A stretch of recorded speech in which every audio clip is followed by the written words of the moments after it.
రేషాస్ కిచెన్కి స్వాగతం. ఈరోజు వీడియోలో టమోటాలతో తయారు చేసే పచ్చి ముక్కలు టమోటా పచ్చడి. ఈ పచ్చి ముక్కలతోటి ఎండబెట్టి మనం పచ్చడి చేసుకుంటే చాలా బాగుంటుందండి. తయారయ్యే విధానం చూపిస్తాను. అన్ని 2-3 సార్లు శుభ్రంగా కడుక్కుందాం. కళ్ళు ఉప్పు వేసి శుభ్రంగా కడుక్కుందాం. టమాటాలు శుభ్రంగా 2-3 సార్లు కడిగేసి ఇలా క్లాత్ మీద మనం ఆరబెట్టుకుందామండి. అస్సలు తడి అనేది లేకుండా శుభ్రంగా తుడిచి ఆరబెట్టుకుందాం. చక్కగా కట్ చేసి ఇప్పుడు మనం వీటిని ఉప్పు వేసి ఊరబెడదాం. అలానే మనం కట్ చేసుకుందాం. పైన తీసేసి మొత్తం లోపల కంటే ఇలా కట్ చేసేసుకుని చిన్న చిన్న ముక్కలు కట్ చేసి ఉప్పులో వేసుకుందాం. చక్కగా ఇలాగా మనం కట్ చేసి పెట్టుకున్నామండి. 2 కేజీల కాయలు. 2 కేజీల కాయలకి కల్లుప్పు వాడుతున్నాను. ఒక 1/2 కిలో నేను కల్లుప్పు వేస్తున్నాను. తర్వాత కావాలంటే మళ్ళీ మనం ఉప్పు చూసుకుని తర్వాత వేసుకోవచ్చు. 1 స్పూను పసుపు వేస్తున్నానండి. ఇది బాగా కలర్కి దీన్ని 3 రోజులు బాగా ఊరనివ్వాలండి. 3 రోజులు ఊరిన తర్వాత తయారయ్యే విధానం చూపిస్తాను. 3వ రోజుల తర్వాత ముక్కలన్నీ తీసామండి. ఇలా కలుపుకున్నాము. ఇప్పుడు ఈ ముక్కలన్నీ మనం గట్టిగా పిండి ఎండలో వేసుకోవాలండి. ఒక పళ్ళెంలో వేసి ఒక క్లాత్లో కానీ వేసి పైన పెట్టుకున్నాం, ఎండలో పెట్టుకున్నాం. ముక్కలన్నీ పిండేసామండి. ఈ వాటర్లో ముక్కలన్నీ పిండేసాం అనమాట. ముక్కలన్నీ ఇలా పిండేసాము. ఇప్పుడు ఈ వాటర్లో కేజీకి 100 గ్రాములు చింతపండు చొప్పున 2 కేజీల ముక్కలు కాబట్టి 200 గ్రాములు చింతపండు వేసుకుంటున్నాము. కేజీకి 100 గ్రాములు లెక్కండి.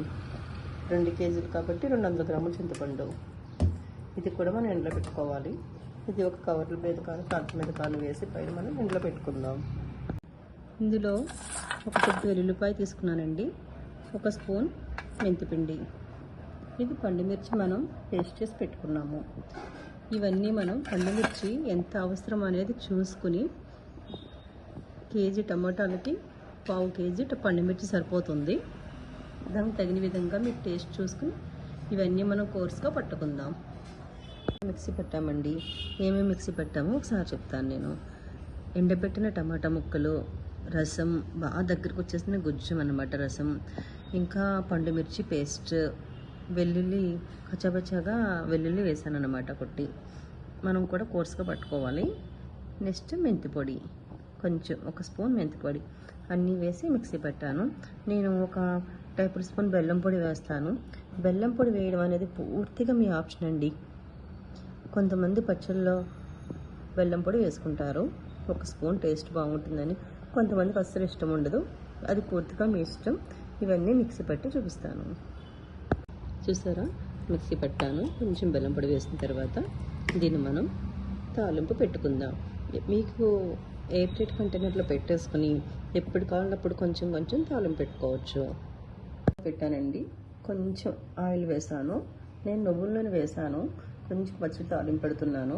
దీనికి కావలసినవి కొంచెం మెంతులు, ఆవాలు, జీలకర్ర, ఎండుమిర్చి, కరివేపాకు ఇవన్నీ వేసి మనం కొంచెం ఇంగువ వేసుకుంటే టేస్ట్ చాలా బాగుంటుంది. కొంచెం వేడెక్కిన తర్వాత వేసి చల్లారాక పచ్చడి వేద్దాం. తాలింపు పెట్టి కొంచెం గోరువెచ్చగా ఉన్నప్పుడు మనం పేస్ట్ ఇందులో వేసేసుకున్నాము. చక్కగా కొంచెం వేడిగా ఉన్నప్పుడు వేసుకుని తిప్పుకొని చక్కగా మనం ఒక డబ్బాలో ఇలాగా ఎయిర్ టైట్ కంటైనర్ పెట్టుకున్నామంటే ఎప్పటికీ పాడవదు. చాలా బాగుంటుంది. మనం పచ్చళ్ళు అనేది మన చేతితో మనం తయారు చేసుకుని పెట్టుకుంటే చాలా బాగుంటుందండి. ఇంకొకటి ఏంటంటే కొంచెం కష్టం ఉంటుంది. అంత ఈజీగా ఏం తయారవ్వదు. ఈ పచ్చి ముక్కలు టమాటా పచ్చడి అనేది కొంచెం కష్టంతో ఉన్నదే. బట్ తయారు చేసుకుని మనం తింటే అది వేరే ఉంటుందన్నమాట టేస్ట్. ఇంకొకటి ఏంటంటే ఈ తాలింపు పెట్టినది నేను ఒక బాటిల్లో స్టోర్ చేశాను. ఎప్పుడు కావాలంటే అప్పుడు మనం తీసుకుని మనం తాలింపు పెట్టుకోవచ్చు. ఇలా అన్నమాట. చక్కగా తాలింపు పెట్టనేది తాలింపు పట్టిన పచ్చడి. టమాటా, పండుమిర్చి, పచ్చి ముక్కలతో తయారు చేసిన పచ్చడి అనమాట. From Resha's kitchen.